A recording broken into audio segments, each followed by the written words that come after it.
We typically don't have cameras on for this meeting because most people don't. But so if you do, go for it. There's no rule or anything. Thanks a lot. No, I'm not that much of a yeah, that's fine. What we see happen is like when 1 or 2 or 3 people turn them on, then everybody turns them on, but it's more rare than anything. Okay. All good. Thanks. Let's go ahead and kick this off. First of all, let's give some updates. So for the RAM limitation fixes, I believe there was a meeting that Wax and EOS had on this. Would anybody like to give an update on this? Yeah, so we met with the ENF team, and it was a nice walk through all the research that's been done so far. And we've taken over that document, and as of last week, we started assigning blockchain development resources to start formulating a plan of going after some of these things.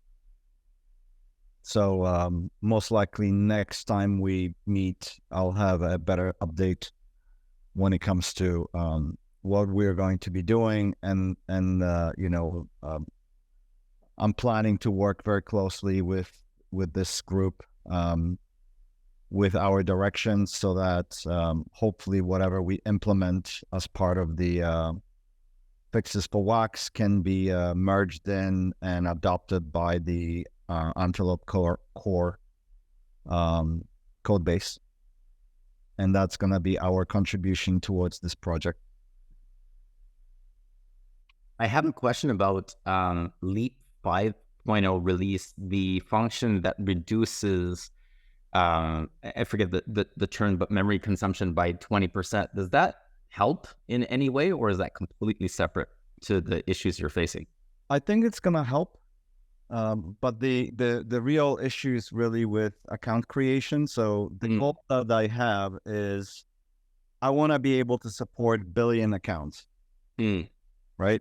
So and I know that's maybe audacious, but like we gotta think in terms of those terms, because if we want to have a wide adoption by mainstream gaming platforms, for example, that have, let's say, 100 million users or 200 million users on their gaming platform, right? We need to be able to create. We need to be able to think in terms of account creation, in terms of millions and millions of accounts, and that essentially pushes the hardware available and cost of the hardware for the BPs to a point where you may not. It's not feasible. But does the state memory consumption reduction actually give like a small band-aid, a small little by a little window of time? It does help. However, like, my goal is to remove all the friction that we introduced to create accounts, because we've essentially introduced the paywall, so that it's not as easy to create accounts. But I want to remove that. I want to be able to say, hey, we are now free to kind of open the system up, and if you want to create accounts, go ahead. And for that, we need to really address how the memory consumption is done when a new account is being created. Gotcha. Cool. I'm same page for the ultimate goal. So that's good. I just was looking to know whether or not it buys, an extra week with this 20% reduction. Oh, no. It's good. And in fact, we are planning to implement our new tokenomics change to on top of 5.0 version. Okay. So. All right. Any other updates on that? No other updates on this topic. All right. Next status update, P2P optimized transaction propagation. Or is there anything you would like to add on this one?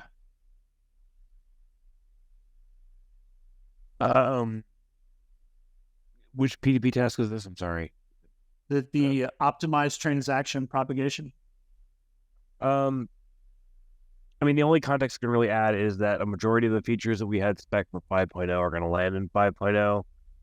There are a few features, if you've been tracking the work in the repository, that are probably going to land outside of 5.0. So they're going to move out to 6.0 just so we can make sure that we hit our deadlines and our level of quality for 5.0. In particular, those features are the ones related to capping the amount of bandwidth individual peers can take from you while they're syncing into the network. So that was already one of the kind of ancillary optimizations as far as transaction propagation time. It was not indirect feed. It was trying to get it out of the way, and that feature is almost done. So it will be a shoe-in for the 6.0 release. We just won't make it in for this 5.0 release.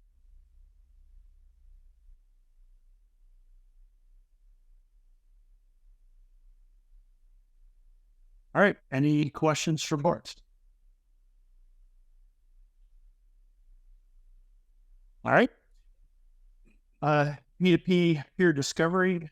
I can give an update on this. It's again, this is largely paused while they are looking for availability from, say, more senior engineers in the ENF to help kind of close out some of the gaps.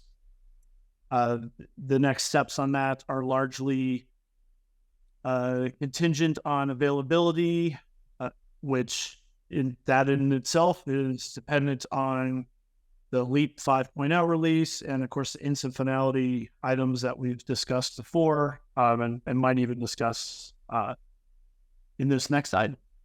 Any questions about that? More of a comment circling back to something I said last week. The idea with this one is that we will not be pursuing this. We do not have the resources. And so it's not I think it would be a nice to be able to try to come up with resources, but it's not realistic. And so this item, what we are trying to do now is to essentially close it out. So the work that was done will have been done, but we will not be pursuing. Instead of letting this team hang on for maybe a year from now where maybe we can continue, what we've discovered here is that their skill set is somewhat limited and they require a lot of our help, and our help unfortunately is not available. We don't have the time, and so essentially this will end as is. We're just trying to finalize the logistics of actually closing this out in terms of milestones, in terms of payment, contracting, etc. But those are essentially the next steps. This will not continue. And that is, to be clear, because there's two peer-to-peer. So internally, I guess Jeff, Ted will reach out if not already done. But for everybody else, this peer-to-peer item we're talking about is the one from Fudan University, not the one from OCI, which was the one previous to this. And it's not that anybody's bad or anything, it's just it requires a lot of our resources, which we just do not have.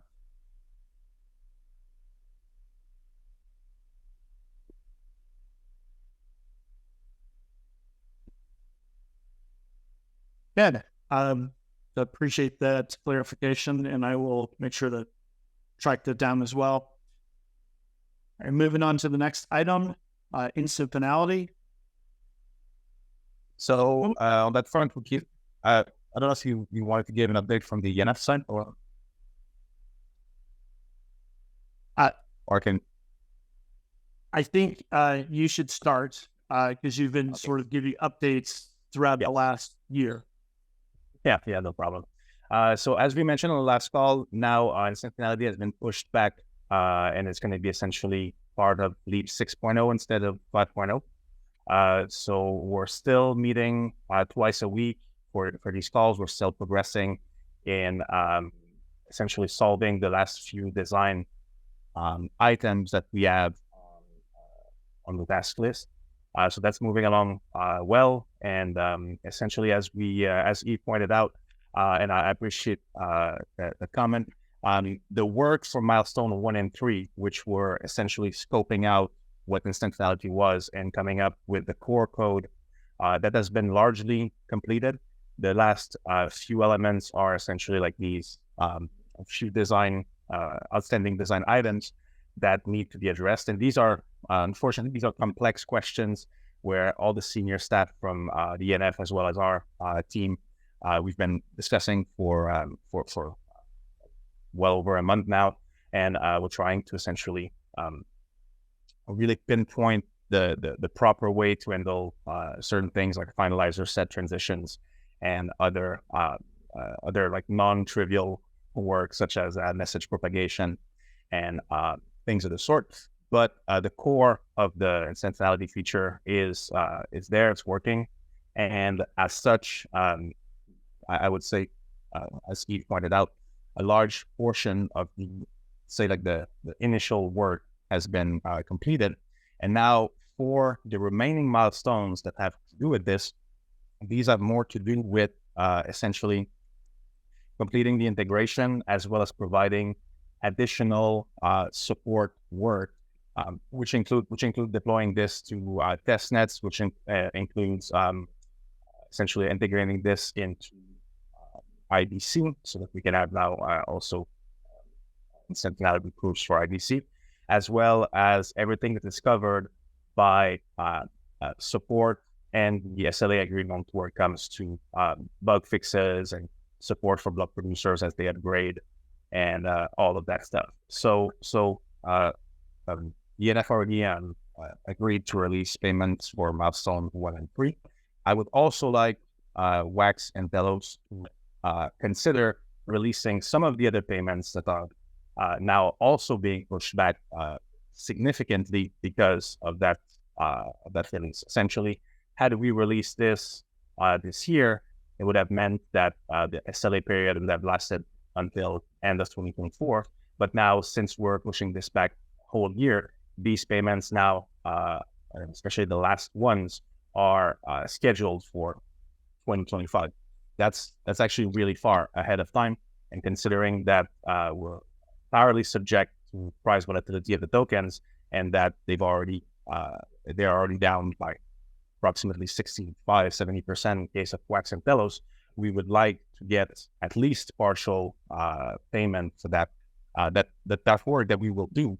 But it's just too long into the future with too volatile of an asset for us to essentially be able to wait that long. So I would love to hear from you guys if you have any reasons why you would want to hold on to these. If there's any sort of, I guess, like gesture you can do here, that would be very appreciated. So maybe we could hear from WAX and TELOS on the topic. Yeah, I spoke with Justin about this since our last call, and as expected, we'd be comfortable, coordinating with you, not necessarily on this call, but releasing them sooner than the original intent. So, yeah, much appreciated. Positive response, and we can discuss it offline. Okay. Same thing here, Guillaume. I think we can definitely process these. Makes sense. Okay, very much appreciated. In that case, I'll follow up with you guys and we can organize that. I just want to add, because it seems like it wasn't clear last week. So just like what Guillaume said, some people got the impression that because the only milestones, let me backtrack. The milestones in the way that they were set up is that EOS has the first milestones, the last in terms of number or time are WAX and TELOS. People got the impression last week that ENF was agreeing to release payment for milestones that were not complete or nowhere near complete or whatever it is. That is not accurate at all. I would actually argue that the milestones in the way that they were written are actually complete.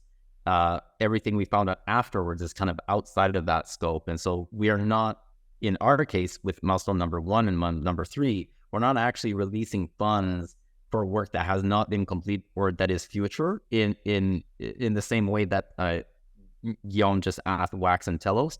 It is very different. Those milestones are essentially done.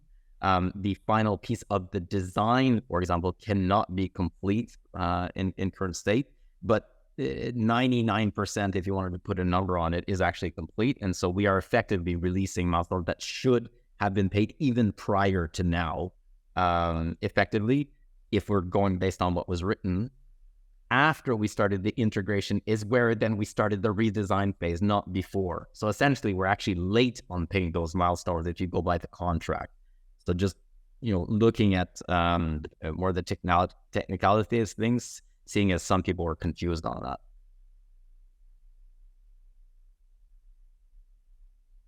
that. Makes sense.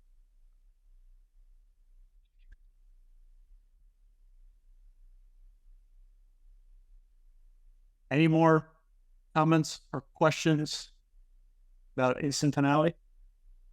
Maybe just to add that on our side, last week I mentioned we have 4.5 FTEs on this. On the engineering side, that is still the case, and that's still the foreseeable case, alongside everybody else that we're putting on this in terms of program and project management and extra administrative support. Our commitment is that we'll keep on putting those people until this project is finished. And as I mentioned last week, there's also some misunderstanding. To the best of our knowledge right now, it will mean until roughly the end of April, until the code is, let's say, merged or it's complete and then can be merged. It may be faster than that, but our best estimate is roughly the end of April right now, which is entirely separate from when then you can actually coordinate the deployment of that code and effectively turn on those functions. Those are very separate things. The code, you can't turn it on until the code's done. The code can't be done until it's tested and then it's been released and RCs, etc. We believe that will be roughly end of April. And I would like to add to this, considering now that both Wax and TELOS are essentially making that gesture, we will also be sticking around until this gets merged. Awesome. That's really good to hear. There are other, we'll get into another item later. There are other premises for us to be able to hit these timelines, but we'll get to that when the item is brought up. One of them at least was UX sticking around.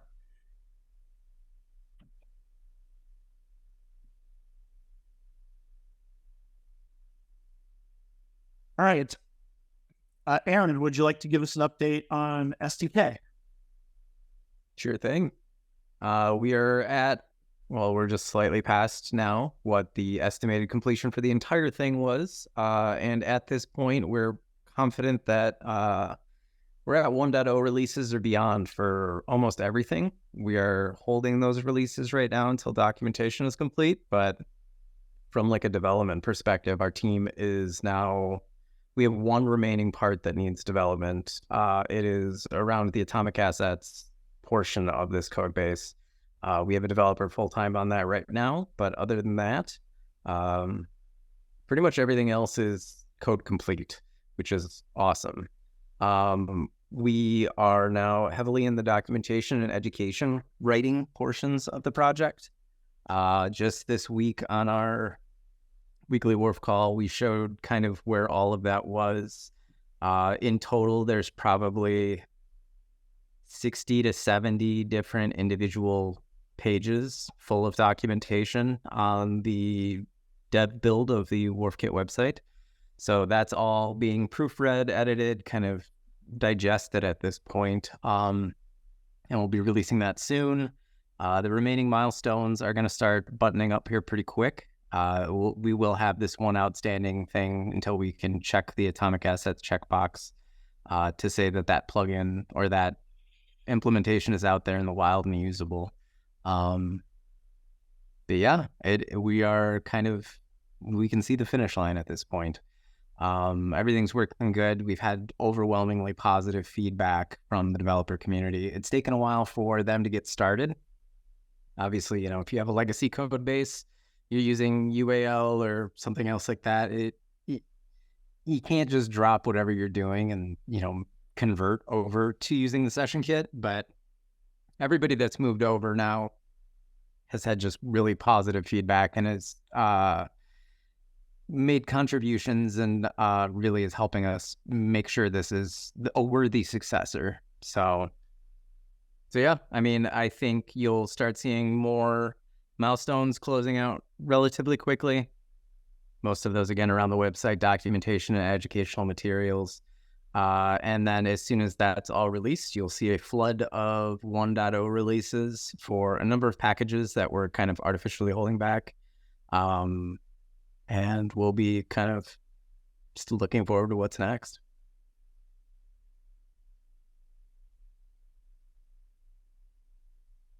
All right, any questions for Aaron? All right, so that's the status portion, although there was some good information added today. First agenda item, new agenda item, power up staking models. Eve, would you like to start that one off by explaining the context? If it's okay with everybody else, I think we should reorder these items because I'm guessing this one is going to be a lengthy discussion and others can probably be banged out faster. Sure. Okay. Maybe keep that one for the bottom. Yeah, the other ones we brought up last week, so it's kind of a continuation, but it should be relatively faster to at least get the information out. It doesn't mean a decision needs to be made. Okay. So then the next one, well, then we talked about releasing instant finality funds, right? Everybody agree this one is resolved, or do we need to vote on this? Yes, and if we could do a current treasury status before the top-up potential, I think that makes sense. But both of them essentially are very quick. So treasury status last week, we asked if, and again, there seems to be misunderstanding as well within the greater public about this. We asked if the current treasury, which we all contributed to, can be attributed to the ENF for the work that it has done and the work that is ongoing on instant finality. The amount that is currently in the treasury is roughly $681,000. We do have expenditures and we do have, I guess some of those funds are earmarked at the coalition and as the entity that is the coalition. Now a little bit more logistical here, or I guess a kind of a clarification. The coalition does not exist as a legal entity. Therefore, all contracts the coalition have are actually ENF has those contracts, and then we request the coalition to release funds. So, technicality, but it doesn't make a difference. Of this $681,000, we know we have roughly, I think it's 120,000, maybe a little bit more than that is going to peer-to-peer optimized transaction propagation. And then we also have whatever is remaining to the Fudan team for the peer-to-peer discovery component. So that's already earmarked. Those are already expenditures that we have liabilities on. What the ENF is asking is for the delta, for whatever is remaining after that, which, rough calculation should be around $400,000, for that to be allocated to the ENF. Obviously, the ENF can't do this. It requires coalition approval. The coalition needs to make a vote, so it's a 3 out of 4 in terms of the MSIG, and so we brought that up last week. We would like to request this from the coalition and the coalition to approve this. We would put up an MSIG and essentially transfer the funds to the ENF. So that is the first, I guess, point. This is the current treasury status. And I guess looking for support from the other 3 chains. I don't know if it requires a vote right now or just discussion, but that's this item.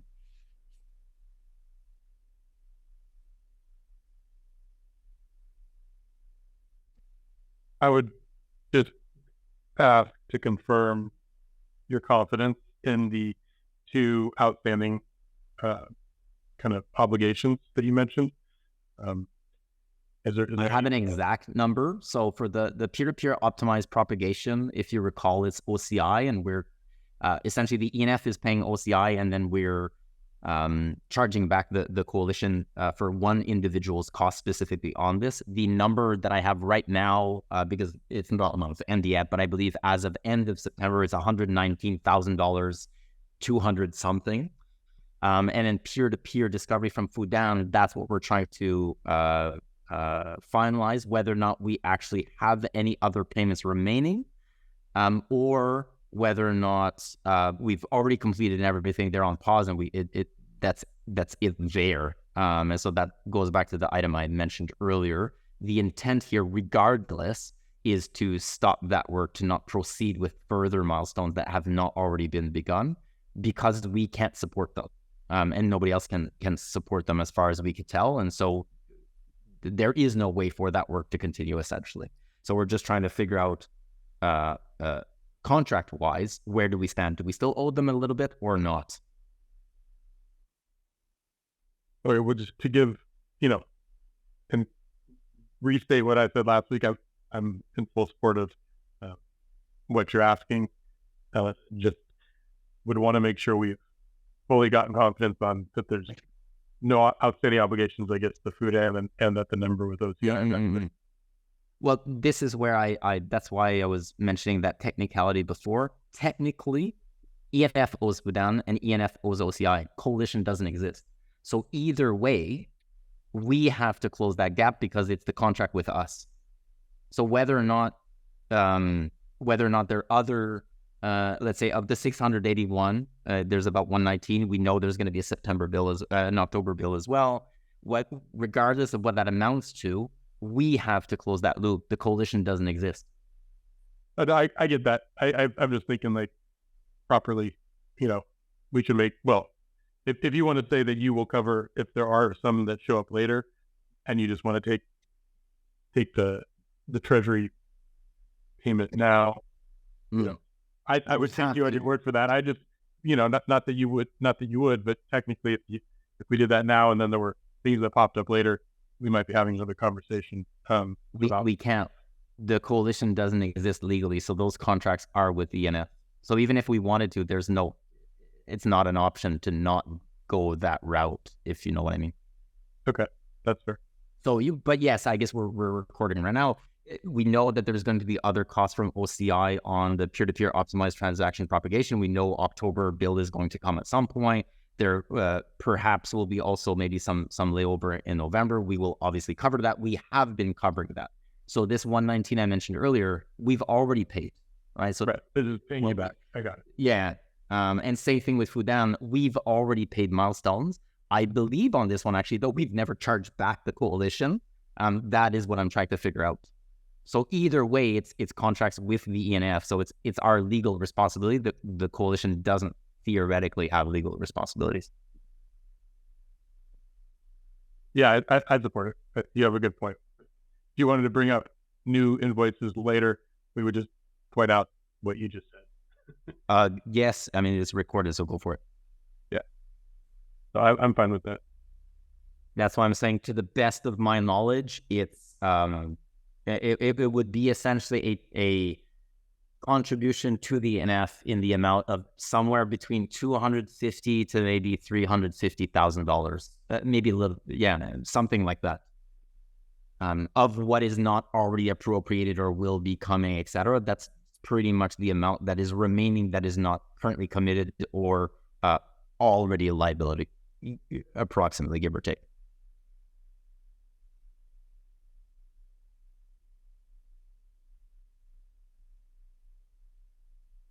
WAC supports this.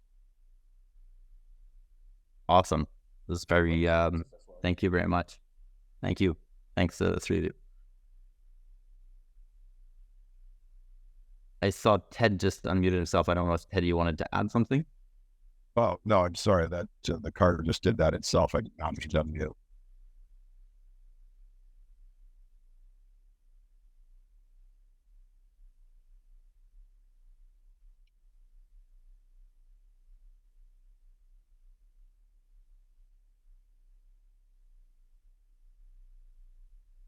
I think that item is done, Jeff. So does that segue into the top-up potential? Yes, I was waiting for you to actually just say that, but yes. So the last week we talked about an extra potential top-up from Wax and TELOS and I believe both of you, with the expectation that the likelihood is very low, but we wanted to make the ask, obviously. And the response we got was that, it would be good for you guys to get a number of what that could look like. So I do have a number in mind, and I've got a reasoning behind that number. For reasons that I can share the reasons, but I would like to actually have that discussion on camera, the numbers themselves, and then the numbers can be reported publicly. There's no issues, but the reason why I'd rather not do this currently recorded is because we'll essentially share the salary of an individual, which I believe we cannot do on camera, but that will be the premise for what we're asking for.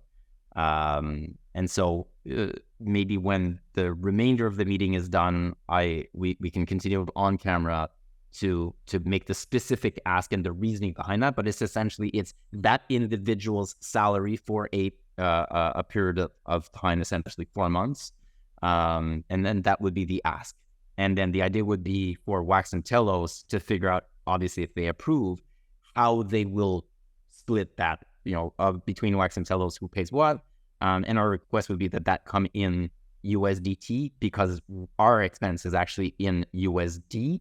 And this individual does not work within the ENF. So we would absorb all the costs for the engineers that I mentioned earlier that are within the ENF. That's a cost that we would absorb, knowing that obviously this is not a cost we prepared for, but we would absorb that.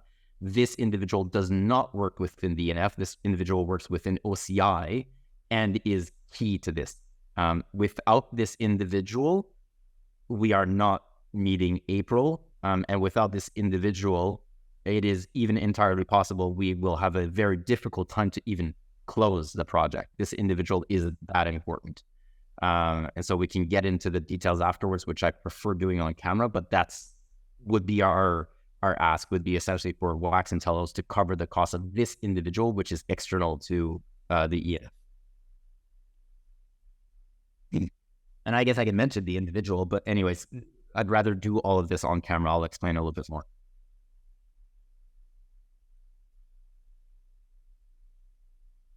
Or in camera, I should say, not on camera.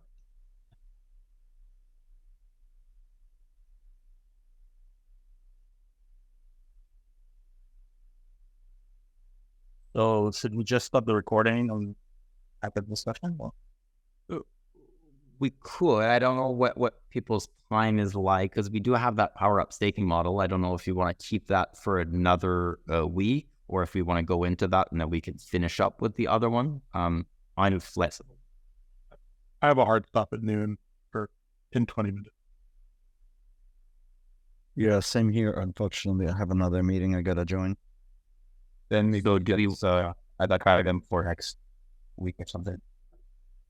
So the next meeting we have planned is in a month from now. We could, if people are amenable, just add a meeting next week, if that worked for people, and then we could keep the power up staking model point for next week, and essentially everything else would be really closed out pretty much.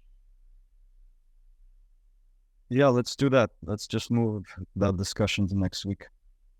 And apologies, Aaron, for you having joined and essentially us not addressing that particular item. No problem. Yeah. Anyways. Sorry about that. Okay, thanks.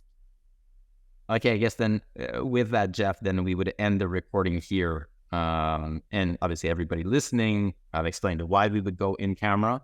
The result, though, would obviously be shared afterwards, and we'd talk about it. But I guess with that, we'll go in camera, which means stopping the recording.